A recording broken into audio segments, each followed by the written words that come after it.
Hello students, welcome to my class.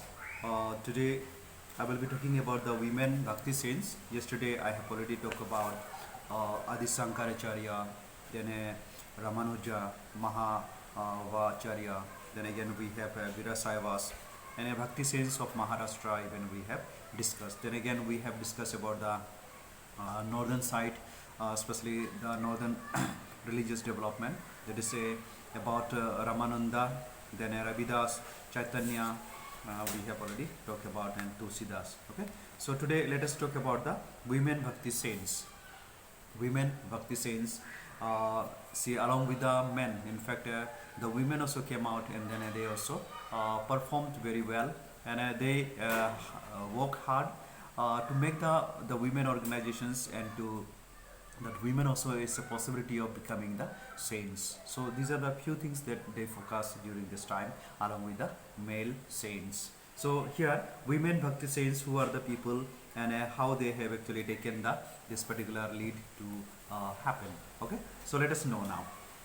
So many women were actually actively involved during the Bhakti movement, and they express their devotion through songs written in praise of God. In fact, so the namely here, Janabai, who lived during the 14th century. So this particular lady, in fact, during the 14th century, in fact, she actually came out, and then she has a great devotion towards the God. So she was a very poor, and she was actually from the Maharashtra, state of Maharashtra. She was actually devotee of Lord Vidova, and composed a number of bhajans in her honor. So you can understand, she is in spite of this very poor background, and a very how we can understand about the poor background and a different situation they have actually undergone, and yet they actually came out with a in honor of this God, and towards the devotion of God. How this lady in fact started composing the different songs, and singing in the bhajan, especially in the group. Then you can find that the like a saint poet, that is Ganga Sati, wrote bhajans in Gujarati, which were actually aimed at teaching her daughter-in-law Panabai. So Panabai also actually learned by looking at this situation. So Mirabai belonged to the royal family of Mewar. Okay. Okay, so we are talking about the person called Mirabai, and Mirabai in fact actually belonged to this royal family of Mewar, and she was in fact devoted to, or a devotee of Lord actually Krishna, and Mira actually spent most of her time in the devotion of Lord Krishna, and her Krishna, especially her Krishna bhajans, are actually famous to this day. So even today also, her compositions, her songs, in fact, in this time, quite famous. So that's why we will have a kind of this particular person to remember. So next we have the person called Guru Nanak. Now, Guru Nanak was in fact was born in the year of 1469 CE in Talwandi, the present day Nankana Sahib in Pakistan, in fact. So during that time you can see how this medieval age. Okay, so since his childhood actually Guru Nanak was actually interested in the religious and spiritual aspect of life, and therefore spent his time in the company of religious and spiritual leaders. So you know, people who are actually connected with the God, and much more influence, much more they had devotion towards God, then they are spending their time under the Guru. Especially they learn so many things, they acquire so many knowledges. So that's why they spiritually they become quite pure, and they have the very good heart, and they can understand people. But at present you can understand that people do not have this kind of mentality. Means people are not actually involved in the spiritual, not involved in the meditation. So it means people are in a fast fast world. In fact, people have forgotten about their spirituality, and then gradually people are actually have become materialistic personality. Okay. So therefore you can see that how Guru Nanak, in fact, you can find him that Guru Nanak actually rejected ritualism and a caste system. So you have to understand Guru Nanak, in fact, rejected this caste system and then rituals. In the rituals, many things they are performing, and while performing the many other things, you can understand that what are the load, what are the like difficulties the people actually facing, because sometimes things are very costly, and then the brahmanas or brahmins, they will look for that, and then they will ask you, if you are not able to arrange, then they will say that your puja will be incomplete, you will never be successful, so many things they will be giving. So that is the thing actually happening nowadays. So he started the practice of like a satsangs, which were devotional gatherings, means together gathering, and then he used to preach, he used to give the true nature of the God, and then he used to explain, suppose how we can behave uh, without these rituals. It means God actually doesn't want so much of things. God or Allah doesn't want you, but your God and your Allah maybe needs only your heart, that how pure you are, how good relationship you have got. So these are the things actually mentioned right now. So that's why he was actually rejecting the rituals and all, and he believed that all people were actually equal. So he also put the concept of equality in spite of different classes, different groups of people, in fact, coming, and then not having any kind of like collaborations, and then people were suffering due to that. So Guru Nanak was actually propagating the equality between men and women, and Guru Nanak actually emphasized on the role of Guru, and that the Guru was the right way to approach God. Now suppose anyone who wants to reach the salvation, then he alone can't go, but he can get the support from his guru, especially one who can guide him to reach towards the heaven. So that is the he actually propagated. So Guru Nanak welcomed women in his sect, and allowed them to attend his sermons, and he discouraged the practice of parda, and condemned sati. So we have to understand that in the year of like 1469, okay, 1469, these are the years, in fact, sati and other rituals were very strongly practiced. People were very mad behind that, especially the Brahmin influence was more. Even that time also, many people were actually suffering due to the Brahmins varieties of this rituals and rules and regulations, and they wanted to make this things to be disappear, but you can't find them anyone who is coming out then they were suppressed by the brahmanas. So he discouraged, that's why, the practice of parda. Even parda is a practice where in the Muslim society, and parda means say if the girl or a woman suppose wants to go somewhere, then they can't come out without this say open head, but they have to cover up the whole body with a garment, with the clothes, and then that is actually made the things very complicated for the women, and women were actually suffering because of that also.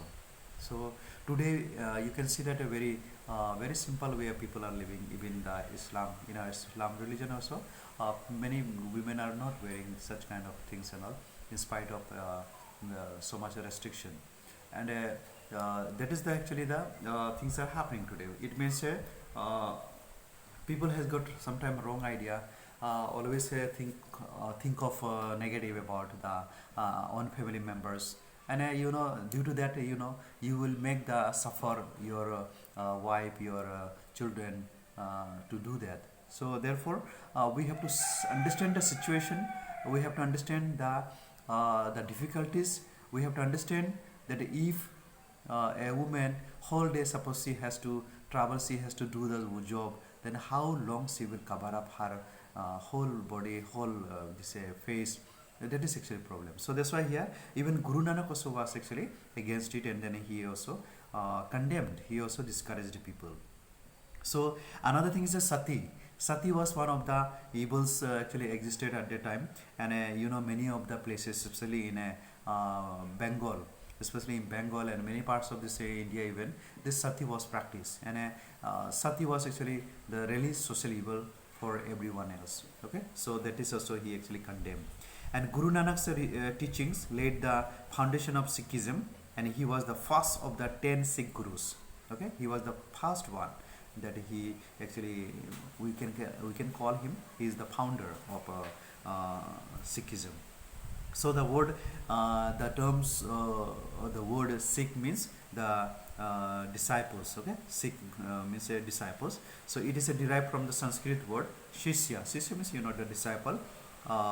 And Guru Nanak's teachings were actually compiled in the Granth Sahib, which is the holy book of the Sikhs. So it means you can understand that Guru Granth Sahib, it is the holy book. Like we have got Quran, we have got Bible, then we have got Bhagavad Gita, Upanishad. These are the holy books as we consider. So this Guru Granth Sahib also part of the this what called the holy book. Okay, next we have got about the Sufi movement. Now we have already learned about the this north side, the women saints and men saints. Now we will learn about the Sufi movement. Now what is the Sufism? Now actually Sufism actually developed within the religion of Islam. So Sufism is actually developed within the religion of Islam. And the term Sufi was actually derived from the Arabic word Saf. Saf means what is that? Well, actually the Saf which means actually wool.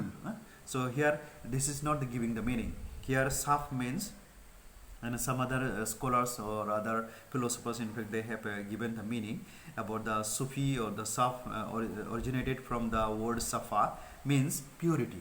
Safa means purity. That is in Hindi also we are speaking Safa or Safed or Safa. Usually actually we are considering this a purity. So many consider Sufism to be a reform movement against the extravagance and a materialism that had become a part of the Islam state. It means today, when we talk about the religion, once the religion becomes the part and parcel of the people of the state, then certainly there will be a very like a cozy life. People, one who is holding this authority, they are very much like lavishly they are living their life. Suppose they will behave like emperors, they will behave like kings, and they will rule. So as a result of that, you can find that many of the of that time especially people had some wrong concept with regard to the this God and Allah and all. So here you can find that many consider Sufism to be the reform movement. That's why it may say some kind of like a things, some kind of extravagance. When we see it means some of the extra things were happening which was actually not necessary to associate with the Islam. So here therefore people were actually engaged with the material world. Material means too much of things and all they were looking for, and then they were enjoying. So that's why they introduced some of the things through which people open up their eyes, and this is not the way of Islam, this is not the way of worshipping Islam. That is the thing they understood. Therefore the Sufi movement actually began. So here the Sufi has been actually derived from the Arabic word saf, meaning wool. So you have to understand. Now the Sufi movement actually originated as a mystical movement in Persia, especially in a present day in Iraq, Iran. So during the 8th century, the Sufi movement believed that the grandiose ways that had become a part of the Islamic State went against the simplicity and principles of Islam. And the Sufi saints were actually known to lead simple and austere lives with an emphasis on self-discipline. It means today, for example, when we talk about the Sufism, it means it is the austere lives and emphasize on the self-discipline. So that is the thing actually to focus towards the Allah. So like the saints of the Bhakti movement, the Sufi saints believe in a simple rituals. So no need to too much of complicated. Sometimes so much of like you have to bow down like this way, you have to hold this way, you have to stretch this way, you have to fall down this way. So many rules and regulations are taught by the different our religious leaders. And actually, even if those things, if you don't do also, if you through heart, suppose you pray also, there is a possibility of attaining God. That is the things actually they actually focus for. So here they believe that people could connect to God through love and devotion.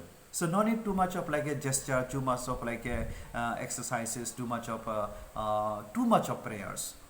Okay, day and night, too much of like a washing, too much of like a for what called different like items to be arranged. Okay, so that is the thing. So in Sufism, a clean and a compassionate heart was an essential element to connect with God. So Sufism, in fact, they actually encourage people that you must have the clean heart and a what called compassionate way of behavior, so that you can attain the God. And Sufism actually was inspired by the teachings of the Quran. Okay, and Sufi saints organized themselves into religious orders known as silsilas. Okay, and each religious order lived in a kanka, that was the center of the Sufi activities. So three main silsilas or religious orders existed, that is in a Chishti, then a Suhrawardi, and a Naqshbandi. Okay, Naqshbandi. So these three things. So each was actually headed by a pir who was a teacher. The pir had several murids. Murid means students. It means a teacher used to have the students that were his disciples. And the following tenets formed a part of the main principles and teachings of Sufism. So there is only one God, and all paths lead to the same God, and therefore it is important to be respectful of the all religions. That is spoken. Second point is speaking about this Sufism is all human beings are actually equal. All human beings are equal. Then people can connect to God through love and devotion, and it is not necessary to practice rituals to reach God. There is also they are actually emphasizing. And Qawwalis or Sufi devotional songs were one way of connecting with God. So that is we can understand. Okay. So let us see about the Sufism in India, how it is actually working in India. Now Sufism entered India with the Turks in the 12th century, because we understand that in the 12th century Turkish actually they came to India, and they brought it. So most of the Sufi saints that came to India belong to the Chishti and Shrawardi silsilas, and Khwaja, then Moinuddin Chishti played a key role in his spread of Sufism in India, and people from all castes were actually welcome in his order, and his dargah at Ajmer is visited by people of all religions. So other famous Sufi saints included like a Kutubuddin Bhaktiar Kaki, then a Baba Farid, and a Shaikh Waliullah. So these are the Sufi saints in fact of that time. Okay. So these Sufi saints belong to the Chishti Silsila, and Nizamuddin Auliya was actually another famous Sufi saint who was actually the disciple of Baba Farid, and his Kankha also provided meals to the poor people. And Shaikh Salim Chishti was a descendant of Khwaja Moinuddin Chishti, and he was also revered by the Mongol Emperor Akbar, who not only built the city Fatehpur Sikri near his Kankha, but also named his son Salim after him. And a beautiful white marble actually mausoleum was actually built for Shaikh Salim Chishti at Fatehpur Sikri. So these are the few things that is actually mentioned. So I would like to ask you to go through the case study on Kabir. So and you can inform me. You can I can ask you in my next question on the person called Kabir. Okay. So thank you, and have a great day.